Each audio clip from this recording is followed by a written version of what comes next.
Então, sem maiores delongas, eu quero passar aqui a palavra ao nosso primeiro palestrante de hoje. Eu não vou aqui ler o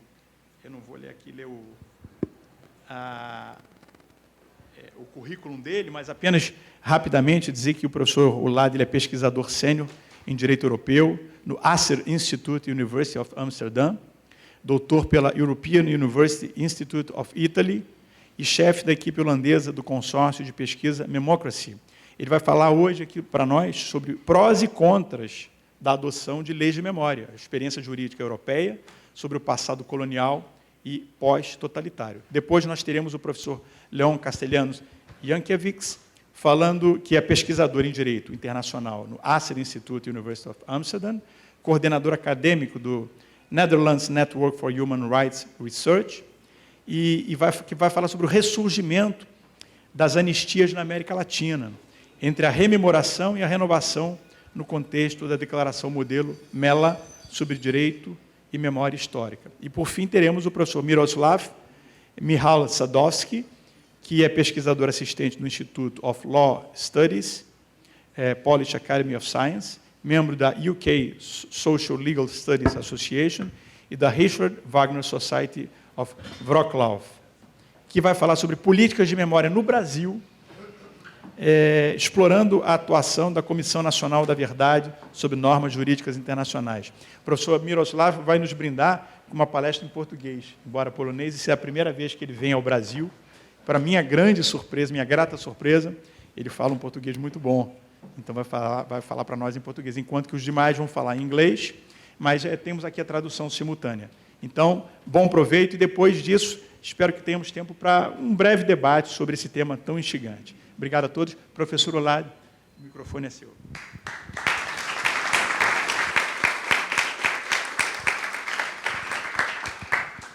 Muito obrigado, André.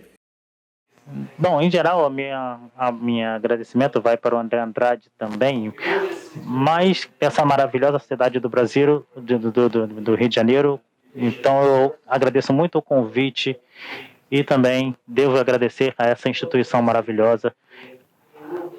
Estávamos falando aqui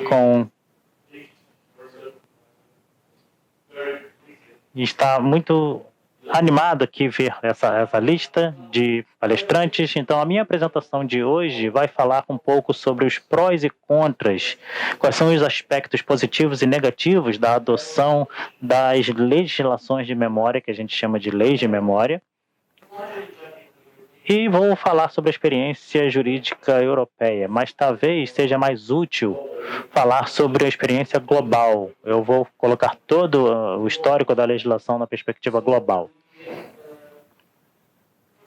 A primeira parte da apresentação vai ser a terminologia, o que significa essas leis de memória, e brevemente eu vou entrar aqui nos projetos que já estão em andamento, que Miroslav vai falar depois sobre as leis que estão em vigor na Europa, e depois a gente pode se engajar mais nesses projetos, o que estão mais interessantes nesses projetos. Depois vou falar sobre a regulação das memórias no direito europeu internacional, considerando duas organizações na Europa, e o Conselho Europeu e a União Europeia. Nós vamos ver como é que eles fomentam leis de memórias punitivas e não punitivas. Depois, brevemente, eu vou falar sobre a origem dessas leis de memória, de toda essa terminologia que aconteceu na França nos anos 90.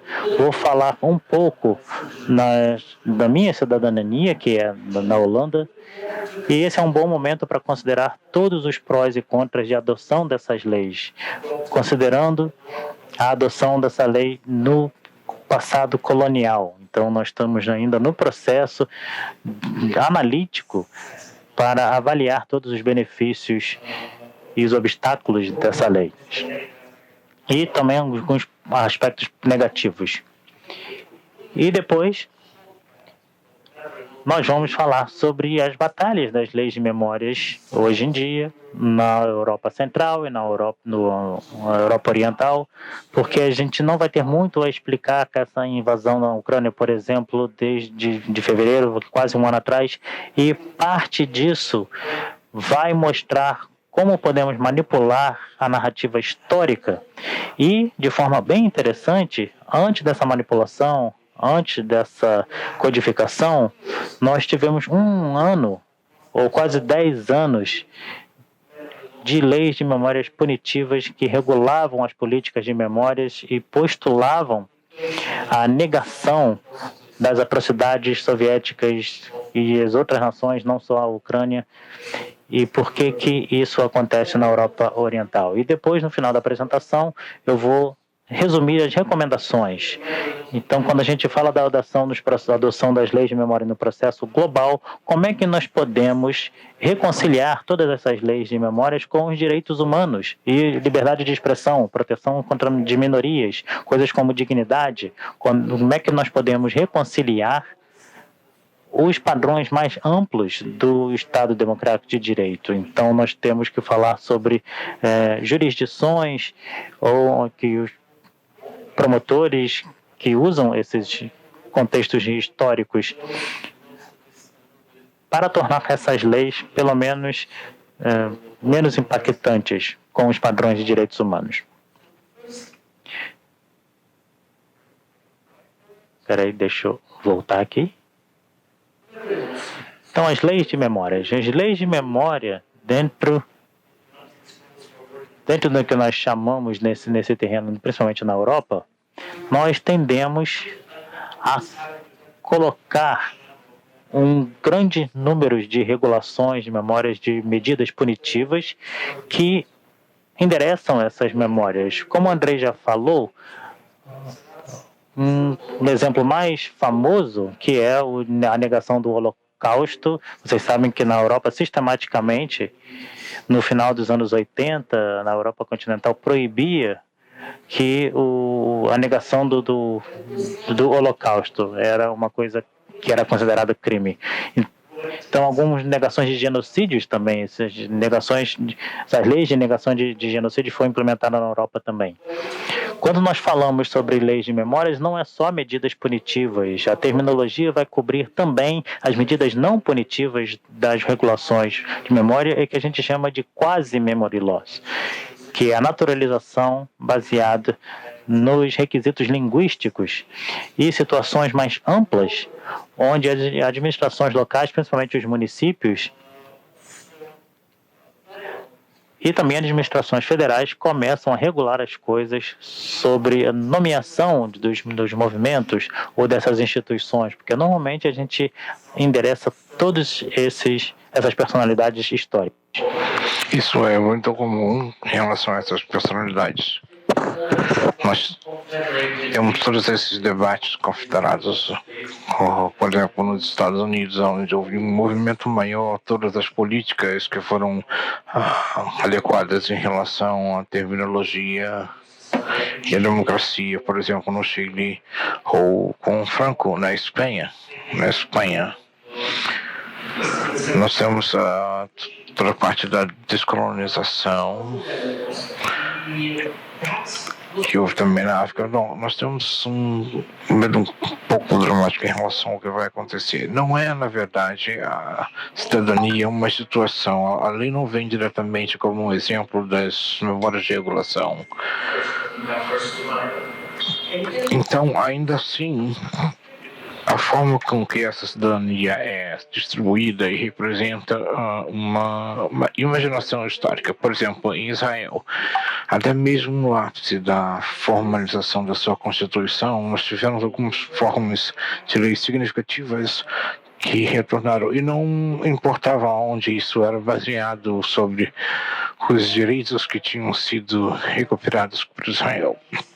Mas pela história de sofrimento, nós temos essas leis que foram cobradas em relação a essas atribuições. E na Espanha, como vocês podem saber, ainda assim nós tivemos a introdução das políticas de cidadania que permitiam uma forma de fragmentação que era baseada, por exemplo, Isabel de Castilha e Fernando Fedrão na Idade Média já criaram isso, e essas políticas foram criadas, introduzidas em Portugal, em Israel, onde poderíamos encontrar excelentes exemplos em relação a isso. Há mais de 100 anos atrás, isso já criavam esse tipo de experiência, onde tínhamos essa cidadania de entrada com forma a um acesso mais fácil, criando uma divisão para essas políticas que algumas sendo controvertas. Ainda assim, nós tínhamos excelentes bolsas de estudos que eram dadas aos alunos para que pudessem aprender isso nas universidades. Isso cria, assim, um status na universidade, onde queríamos exemplos bem amplos em relação às estruturas históricas e esses exemplos e a essas decisões, as últimas decisões que traziam a parte verdadeira das histórias e distribuíam isso. Também temos o processo controverso em relação à definição para podermos classificar as verdades históricas. E de uma forma bem analógica em relação a esses aspectos que criam um pouco de referência, ainda assim com essa apresentação, à democracia e ao autocracismo. Isso tem Maria Mountains, nós tivemos isso em relação a outras universidades. É a universidade combinando a memória em relação aos estados. A Maria, na verdade, ela fragmentou isso, assumindo que as medidas das regulações históricas criaram quase um processo ontológico de forma bem significante que pudessem justificar as políticas que se importavam ao se adressar a essas memórias de sofrimentos. E isso nos leva a um outro termo, onde podemos introduzir isso alguns anos atrás, para que pudéssemos desenvolver essa análise e esse institucionalismo em relação aos governos legais e suas memórias nesse nível. É interessante, para que isso pudesse acontecer, houve uma elevação aonde nós não precisávamos ter em relação à parte constitucional que pudesse ser mostrada.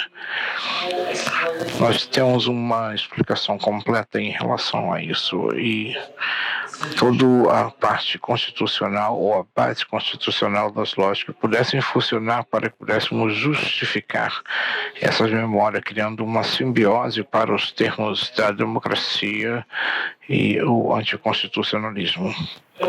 Então, de forma bem emblemática, nós criamos ambos. Isso não é muito comum após o sistema colonial. Houve uma transição que levou a um regime elevado à democracia, para que pudéssemos então justificar de forma ontológica e criando assim um projeto para o futuro com preâmbulos bem fortes para a parte dos caráteres mitológicos. Nós temos algumas situações que eram bem radicais em relação às históricas criadas pelas nações,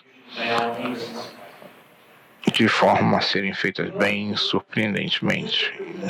Bom, deixa eu mostrar um pouquinho o projeto de forma bem resumida da parte sistemológica criada há alguns anos. É o MELA, projeto MELA. Isso em relação às leis europeias criadas na Europa. Isso foi feito em 2016 até 2019.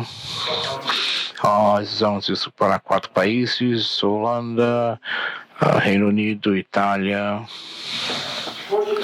E o projeto, na verdade, ele fazem como cria um impacto para a democracia em relação ao uso dessa. Para aqueles que estejam interessados nesse processo, embora o processo já tenha acabado, eu convido vocês a visitarem a página para que vejam os dados que existiram.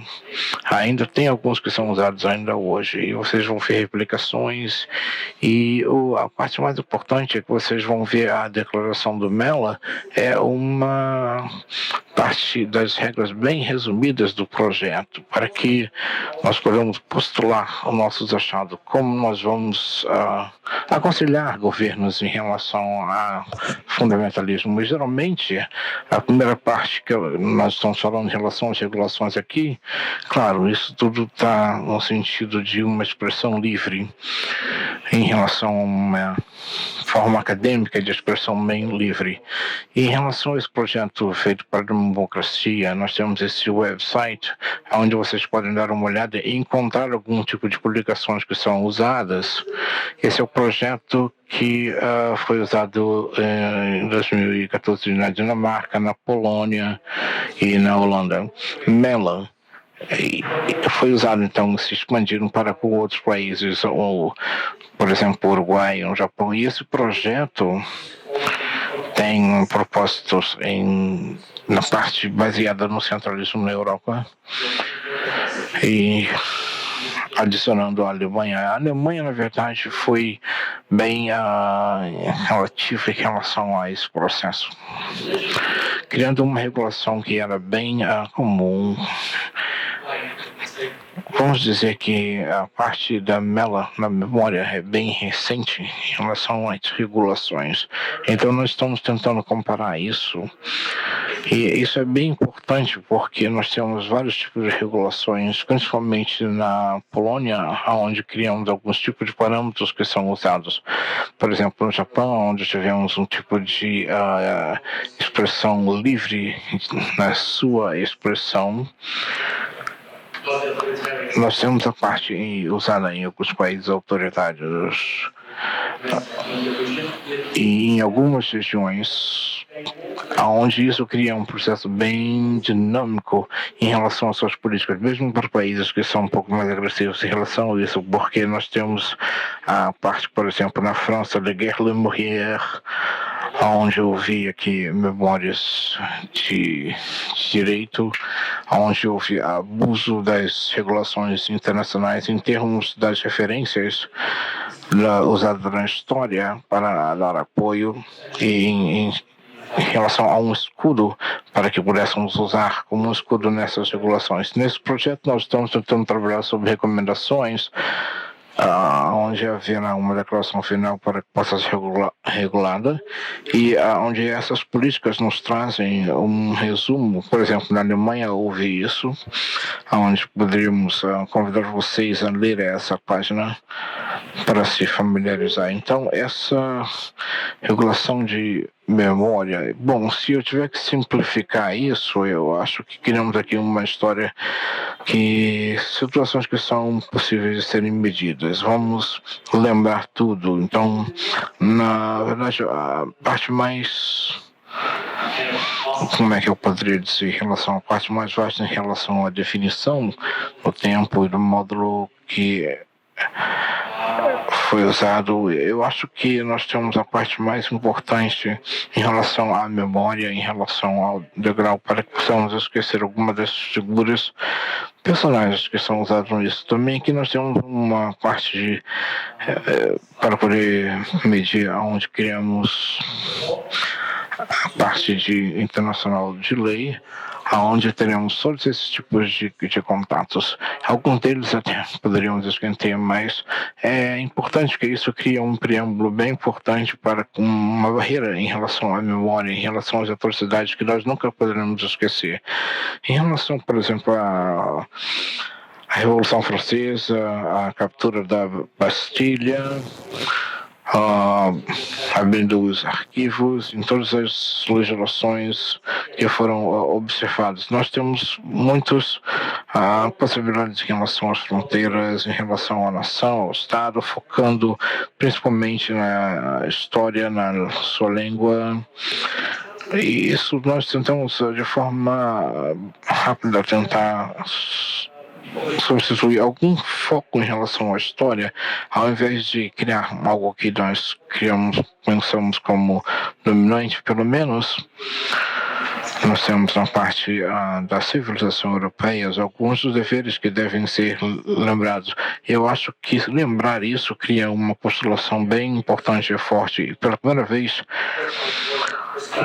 em relação à parte da guerra, nós não temos aqui uma parte política que diz que o melhor é nunca mudar. Então, isso é feito na Alemanha, tudo isso é feito em relação, por exemplo, à Alemanha ou ou colocado em relação ao nazismo, mas assim criamos um processo que é um pouco mais forte em relação aos direitos humanos nas Nações Unidas e especificamente em relação a esses direitos, nós temos que introduzir a parte de direitos internacionais, considerando o que houve em genocídios que já aconteceram, mas é interessante poder observar o que esses genocídios nos criam. Então, em relação a esse conhecimento comum, em relação à imaginação, isso cria momentos que nos lembram essa atrocidade, essas megas atrocidades.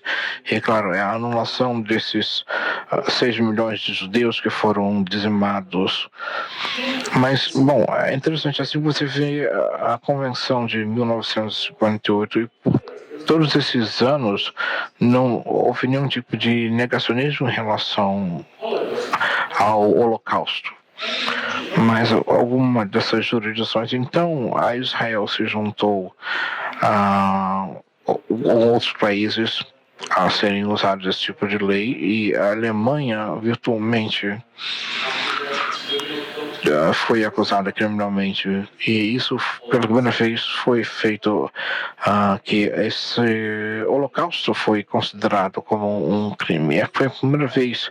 Isso na verdade não cria um padrão para a provisão da fala que se dita. Existe alguma publicação que foram feitas porque pela primeira vez isso acaba acomodando algumas das regiões, focando isso no Holocausto. Então, nós temos aqui um grande fato que especula em relação ao genocídio também africano e a sua profissão, ou criando assim um status meio que separado do Holocausto que aconteceu na Alemanha. Então, e as outras atrocidades que também aconteceram no mundo. Nós temos o início do século com vários tipos de atrocidades que foram feitas. E é importante, então, criar uma legislação nessa área para que não haja a parte... E nós temos duas organizações principais na Europa para essa integração. Ambas existiam nos anos 50, que é o Conselho da Europa, desde os anos 50, com a parte da Convenção de Direitos Humanos da Europa, que também o Brasil fazia parte e faz parte da Corte Europeia de Direitos Humanos, que normalmente imitam esse design dessa configuração. E dentro dessas organizações, as decisões do Tribunal Europeu de Direitos Humanos eram muito importantes para simplificar uma jurisprudência muito vasta do Tribunal Europeu de Direitos Humanos na área de revisão histórica e negacionismo. Nós vamos ver que até agora nós tem um discurso de Estrasburgo, que de um lado a Corte de Direitos Humanos apoia os Estados em trazer medidas punitivas para a negação do Holocausto e também que a gente chama de depreciação, que é a margem de apreciação dos Estados-membros. Então, os Estados-membros devem decidir se vão criminalizar ou não. Alguns dizem que conhecem as peculiaridades da sua sociedade, os contextos sociais, e isso não funcionou para todos os Estados-membros. Nós temos um escândalo bem famoso, que na Suíça tentou apresentar uma legislação muito parecida, basicamente nessas cláusulas da negação do Holocausto e da negação de genocídios. Isso teve um recurso na primeira vez. Foi uma decisão também da Câmara do Conselho para mostrar quão importante isso foi disseminado pela mídia também. E a Corte de Direitos Humanos Europeia também falou que o Holocausto foi uma coisa única, postulando que era um mega crime de 101 a 102 do Holocausto, e havia contextos sociais na Suíça que também não era do mesmo tipo para trazer diretamente esses links com o genocídio, porque a gente não está falando também sobre a Turquia ou a Armênia, e também não encontraram nenhuma necessidade social para isso. Então havia abuso da Convenção Europeia de Direitos Humanos, isso já era a proteção de liberdade de expressão na Europa. Então, essa dicotomia não é simplesmente o Holocausto e o genocídio da Armênia e também outros crimes que estavam envolvidos, mas qual era o histórico comunista e nazista de um lado. A gente sabia que a Estrasburgo iria apoiar ou levaria a margem de apreciação de Estados-membros para decidir coisas como publicar ou não publicar essas imagem de swastika, por exemplo, ou proibição desses símbolos nazistas. Nós temos um caso na Hungria, bem parecido, que foi considerado violação de liberdade de expressão, essa proibição. Então, qualquer referência a atrocidades nazistas. E dentro da União Europeia, a União Europeia foi estabelecida como uma organização com todas as commodities, então eles não conseguiam regulamentar os direitos fundamentais. Então eles tinham esse mito, dizendo que nos anos 50, os pais dos fundadores pensaram nos direitos fundamentais e na não discriminação, até mesmo no estabelecimento desse grupo comercial. Só vamos fazer um comércio em vez de fazer a guerra. E existem muitas iniciativas, principalmente no nível do Parlamento Europeu, de soft laws e regulamentos que a negação do Holocausto nos anos 70 e antissemitismo, nada disso é punitivo. A única coisa que a gente teve foi em 2008, uma coisa punitiva, que foi uma decisão do Conselho. E no Conselho da União Europeia, é a legislação correta, juntamente com a Comissão do Parlamento. Essa terminologia do Parlamento pode ser um pouco confusa. Mas, novamente, essa decisão não foi para punir a negação do Holocausto, era que impor a obrigação de Estados-membros para estabelecer a proibição da negação do genocídio, e agora foi interpretado também como negação do Holocausto na Europa. Recentemente, o Parlamento Europeu adotou uma resolução em 2022 até 2001, reconhecendo a matança em massa por meio da fome como genocídio.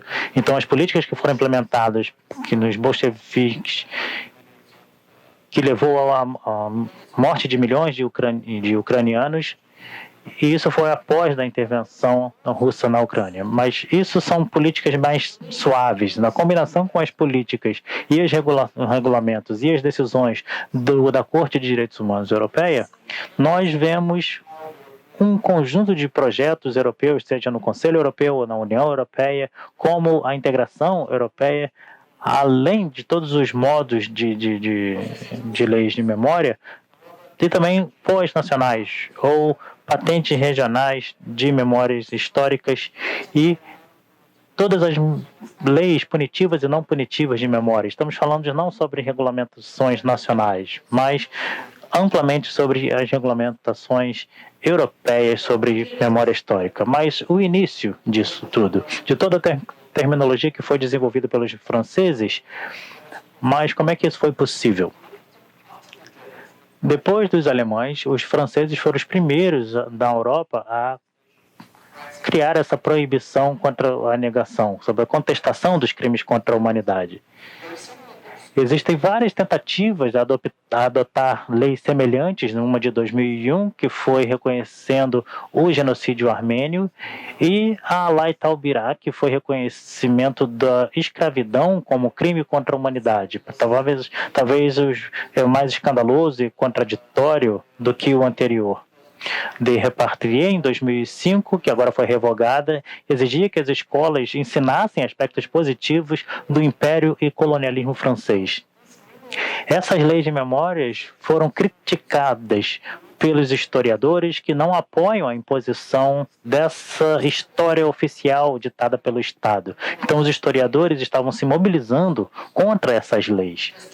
Só para explicar que no final dos anos 80, dos anos 90, não havia ataques a essas leis de memória. As pessoas começavam a fingir alguns números, ou inventar alguns números sobre o o Holocausto dentro da França. Então, é claro que houve uma concordância convencional entre os historiadores para a negação do Holocausto, o número de vítimas, a natureza dos assassinatos nos campos de concentração, etc.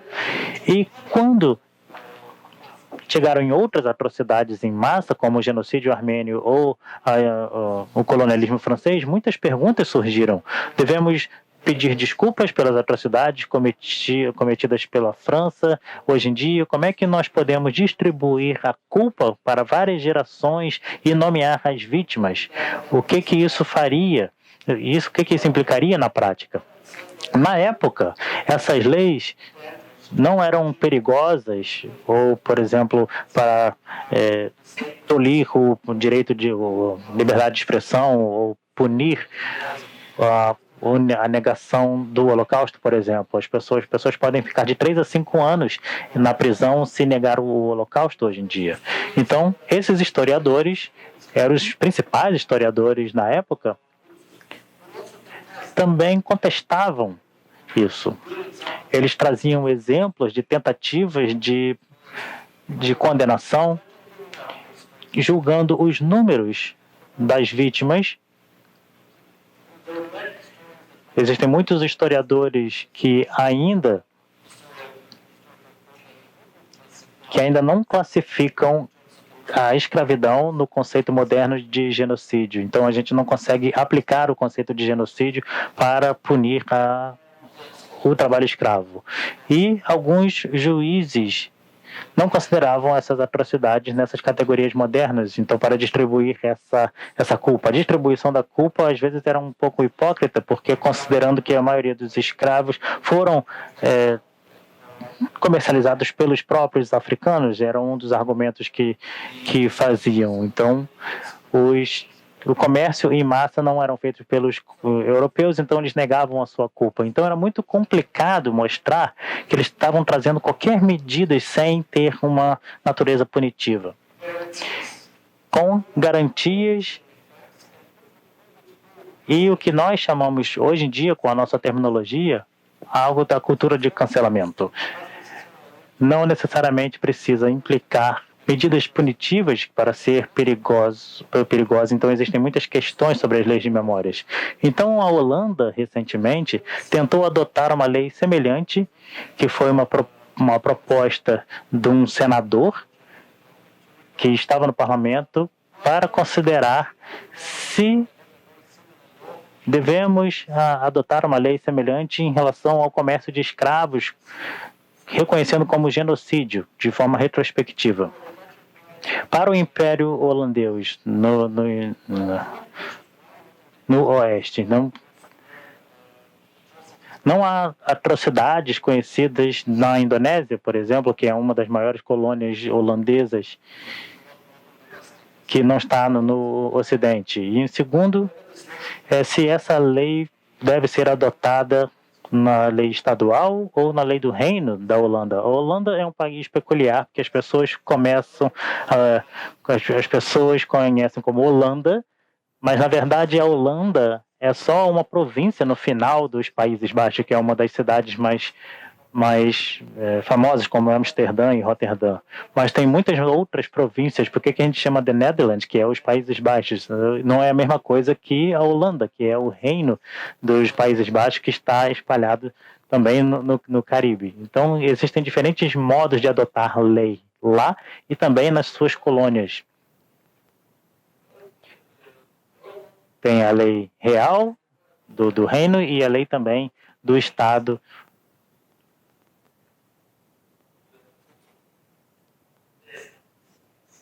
Porque o status deles são de semi-independentes, alguns países desses são semi-independentes, então nós temos que saber se essas leis devem ser adotadas quimicamente, imitando o que vai ser o soft law de uma forma não punitiva. Então eu estava fazendo uma análise dessa lei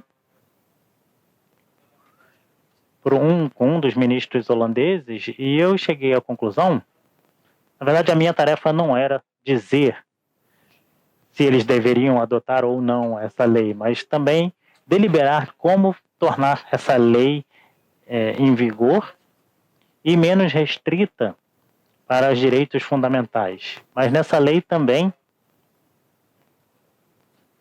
havia uma questão se nós devemos considerar a escravidão como crimes contra a humanidade. A lei não foi adotada ainda.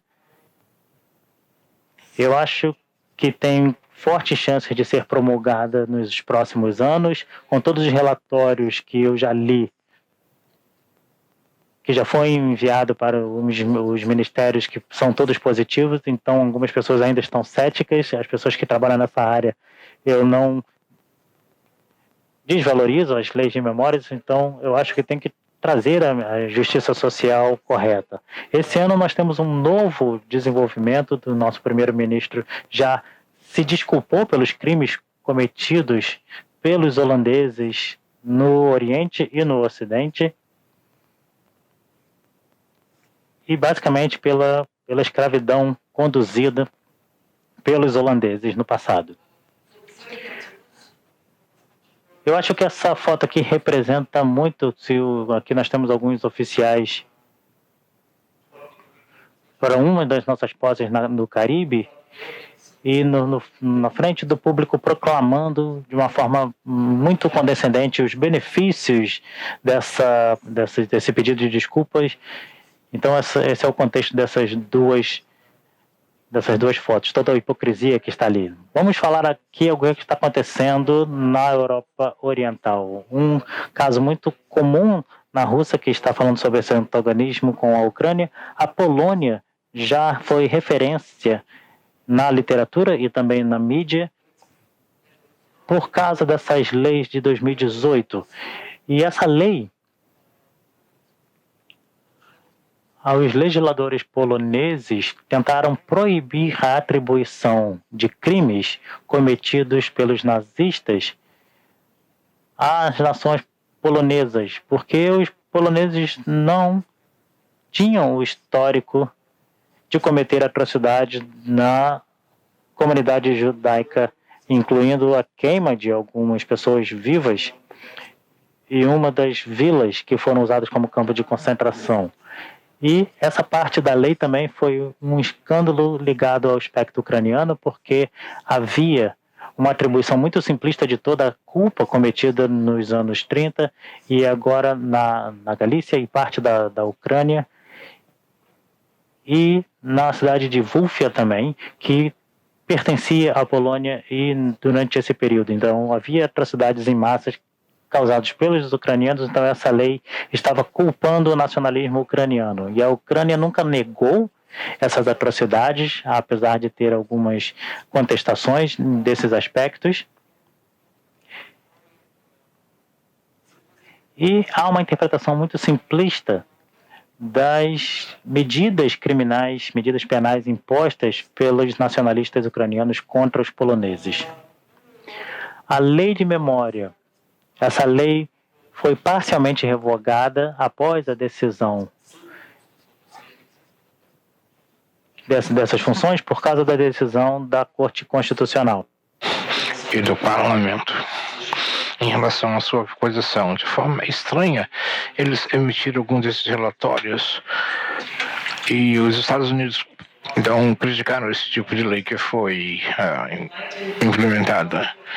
Nos últimos anos, em relação à Rússia e à Ucrânia, em relação à mídia que foi criado, nós temos a partir de 2022 sobre as leis que mudaram em relação à cultura, criando proibição ou diminuindo a importação de artigos. Isso foi por volta de 2 a 3 anos onde houve esse tipo de proibição. E eles também criaram, então, uma forma de símbolo em relação à decolonização da Ucrânia que foi feito em relação à parte da definição e a negação em relação às informações sobre o nazismo.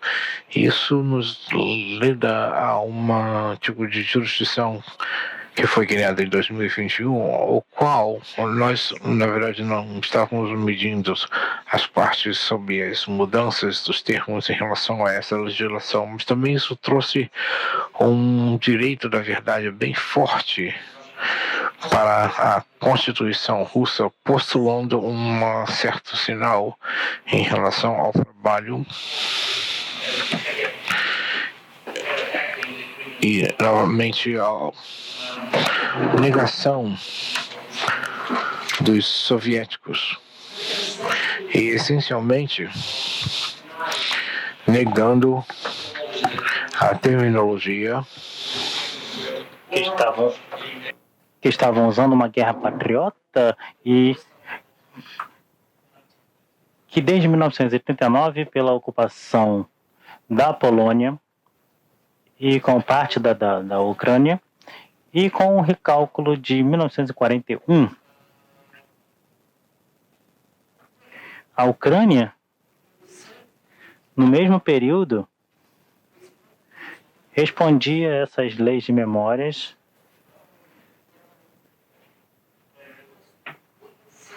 com um conjunto das leis de 2015 condenando aos crimes comunistas e nazistas e proibindo com os símbolos soviéticos. Essa proibição era só o aspecto punitivo dessas leis e todo o resto, o que as leis dos arquivos que estabeleciam o panteão, todos estavam relacionados aos poloneses e aos russos que traziam os soviéticos na Ucrânia e com o panteão dos heróis nacionais. Então, o modelo ucraniano é menos punitivo. Parte da proibição dos símbolos levava de 1 a 3 meses. E havia todas as proibições penais, que isso não era nada incomum. Então, os ucranianos também tinham a imposição de um instituto francês que a gente chama Instituto Nacional de Lembranças, que era o instituto que eu mencionei, que é a instituição polonesa da memória polonesa. Então, isso foi quase uma coisa que tinha status parlamentar. Então, várias vezes, o orçamento da Academia Polonesa de Ciências decidia sobre esses nomes desses crimes, na forma de que muitos países iam chamar. It's still the municipalities or the parliament that decides on the renaming, etc. But National Institute of Remembrance still has a very strong role in fostering certain discourse and especially in proposing memory laws. Well, I'll briefly talk about Hungary because it's an interesting constitutional project that Hungary implemented by introducing a very simplistic interpretation of Hungarian history, stating that Hungary has protected for years the Christian civilization. Oh yeah, the microphone. Problem with microphone? No? Okay, so establishing the, no? Closer to microphone, okay. So prohibiting, well, there was no prohibition because it's the constitution, it's not a criminal code. Criminal codes in Hungary prohibits both Nazi and communist symbols, but oh, that's for interpreting, now I understand, right? But there was also the very strong instance of mnemonic constitutionalism. Again, returning to the terminology. Voltando à terminologia que eu apresentei no início da apresentação, é um exemplo claro.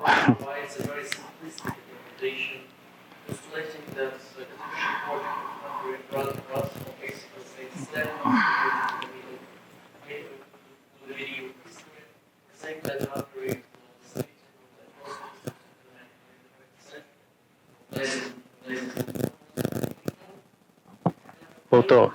Bom, agora voltou a negação que estavam envolvendo nas atrocidades nazistas, incluindo a população judaica. As recomendações, chegamos às conclusões aqui. Como nós tornamos essa adoção das leis de memórias no exemplo europeu e no pós-colonial, e no passado colonial e no pós-totalitário, a gente viu que no mundo, principalmente na Ásia e na América também, nos Estados Unidos, existem mais solicitações, então isso vai se tornar um fenômeno global. Então é difícil imaginar a Coreia do Sul adotar uma lei como essa, que 2 anos atrás eles começaram a fazer isso durante a pandemia. Primeiro, quando nós falamos as leis punitivas e soft law, a escolha é bem clara. Todas as recomendações vão para soft law, evitando medidas punitivas. Eu iria até mais longe com os estudiosos de minoria que estão totalmente contra essas medidas punitivas, até mesmo para a negação do Holocausto e não para muitas outras negacionismo, mas alegando que isso cria uma hierarquia, isso cria uma mega atrocidade que deve trazer e basicamente nos valores das vítimas de outros crimes. Sim, segundo, nós deveríamos estar bem cientes dessas leis de memórias em relação às suas partes mais brandas, principalmente em relação à época. Existe uma cobrança em relação às cobranças sobre, por exemplo, o que vamos contestar em relação às partes já padronizadas, a sua simplificação em sua interpretação na sua história. É muito comum a forma que isso é interpretado é muito problemática em relação à herança de cada país. Nós temos que remover, às vezes, alguns nomes virtualmente sobre as interpretações temporais sobre essa verdade. Isso, na verdade, não traz um futuro de justiça e é muito comum que isso venha a funcionar em relação à dinâmica da cultura e, eventualmente, em relação às memórias de leis, que pode trazer um senso de cidadão para que, às vezes, até cria mesmo um momento de medo. Não temos que considerar que nós temos 6 milhões de judeus que foram dizimados e temos a justificação do Holocausto para que isso tivesse acontecido. Ainda assim, criamos uma forma um pouco mais branda, quando o Estado cria a responsabilidade de julgar a única verdade em relação ao passado da sociedade. Isso é uma decisão bem importante. Eu não estou dizendo que isso não deveria ser feito, mas tem que ser bem pensado. E uma outra coisa que acontece em relação a essa transição moderada do regime totalitário para o regime democrático, nós temos que analisar a parte pós-colonial e a adoção imediata que foi feita por anos, 25 anos, como por exemplo aconteceu na Polônia sobre essa mudança, e nós tivemos algumas mudanças que foram bem consideradas em alguns níveis. Ainda assim, nós estamos falando sobre essa mudança dos 25 anos, e isso tem que ser introduzido em relação à colonização de forma imediata. Eu acho que, de forma bem espontânea, nós temos aqui trazer esse conflito com o fundamentalismo e a sua expressão, e estar ciente sobre toda a liberdade de expressão, principalmente a parte artística, em relação à sua liberdade artística, liberdade para o máximo, para pudéssemos contestar as possibilidades em relação às culturas, criando assim um preâmbulo de forma internacional para a lei, claro, considerando a lei, principalmente as que existem na Europa, e isso nos traz um pouco de alcance em termos da claridade das leis para colocá-las num nível federal. Isso permite uma falta de jurisdição e assim teremos a possibilidade de poder revisar essas leis. Em relação à interpretação dessas leis, de forma geral, onde nós temos a história do governo a ser considerado. Bem, eu vou ficar feliz de responder qualquer uma das perguntas. Eu tenho que limitar minha liberdade de expressão, porque eu tenho outra pessoa ainda que vai falar. Muito obrigado a todos.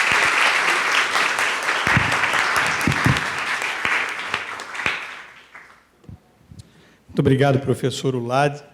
Eu vou fazer um pequeno, breve, realmente, comentário antes de passar a palavra para o nosso próximo palestrante. até para deixar vocês descansarem um pouquinho os ouvidos, né? Eu sei que é muitas vezes um exercício difícil a gente ouvir, né, a tradução simultânea, mas eu quero dizer para vocês que vale muito a pena todo o esforço, né, de compreensão de um tema tão relevante.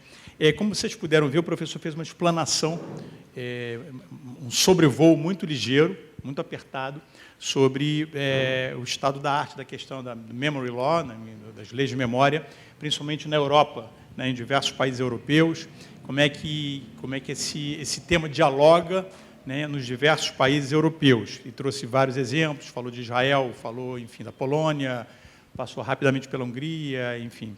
São vários países onde nós temos assim, esse tema muito presente.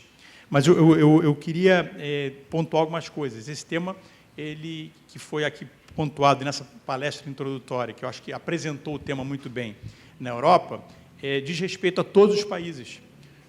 Porque quando a gente fala em leis de memória, nós estamos falando basicamente em leis que tratam da história de um país, da história do mundo, da cultura, e todo país tem sua história e tem a sua cultura. E isso não se trata apenas de leis que criminalizam uma determinada narrativa.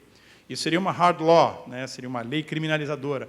Mas as leis de memória dizem respeito também àquilo que a gente chama de soft law, né? O tipo de legislação, por exemplo, que cria uma narrativa, ou algumas proibições, como, por exemplo, nos Estados Unidos da América, na Flórida, o governador da Flórida proibiu o ensino nas escolas da Critical Race Theory, né? É a teoria crítica da raça, porque eles entendem que isso que é uma coisa de comunista, é uma coisa que é contra os Estados Unidos, é anti-americana, etc. e tal. Criou uma série de restrições sobre os livros que podem ser utilizados nas escolas estaduais, né? Quer dizer, e isso é uma coisa que, de certa forma, está fora do alcance da Suprema Corte Americana, porque isso depende de lei estadual, né? E isso acaba sendo uma matéria local.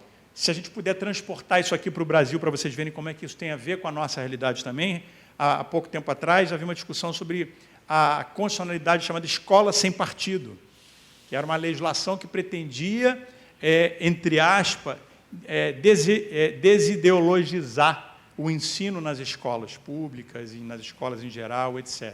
Como se fosse possível haver qualquer tipo de ensino, qualquer tipo de mensagem que não trouxesse, ainda que indiretamente, algum tipo de ideologia. Todos nós, falei isso ontem na Escola da Magistratura, todos nós temos a nossa ideologia, né? Não existe discurso que seja absolutamente neutro. Todos partimos de um ponto de vista.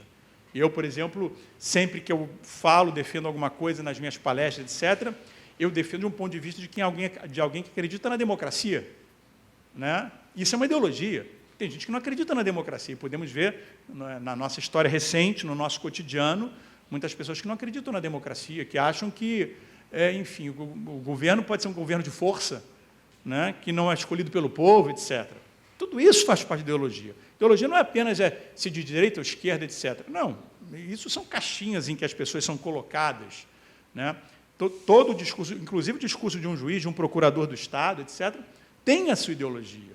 Pró-sistema, contra-sistema, um pouco mais revolucionário, menos revolucionário, conformista ou não conformista, tudo isso faz parte dos nossos discursos cotidianos. Você é a favor do capitalismo, é contra o capitalismo, acha que é um meio termo, etc., e por aí vai. Tudo na vida é ideologia. Então, a ideia de uma escola sem partido, quer dizer, o nome é interessante, né? Como se fosse possível um discurso neutro, não existe. E já é uma ideologia. É tentar extirpar, por exemplo, dentro de uma escola, um determinado tipo de mensagem. Não pode ver essa mensagem comunista.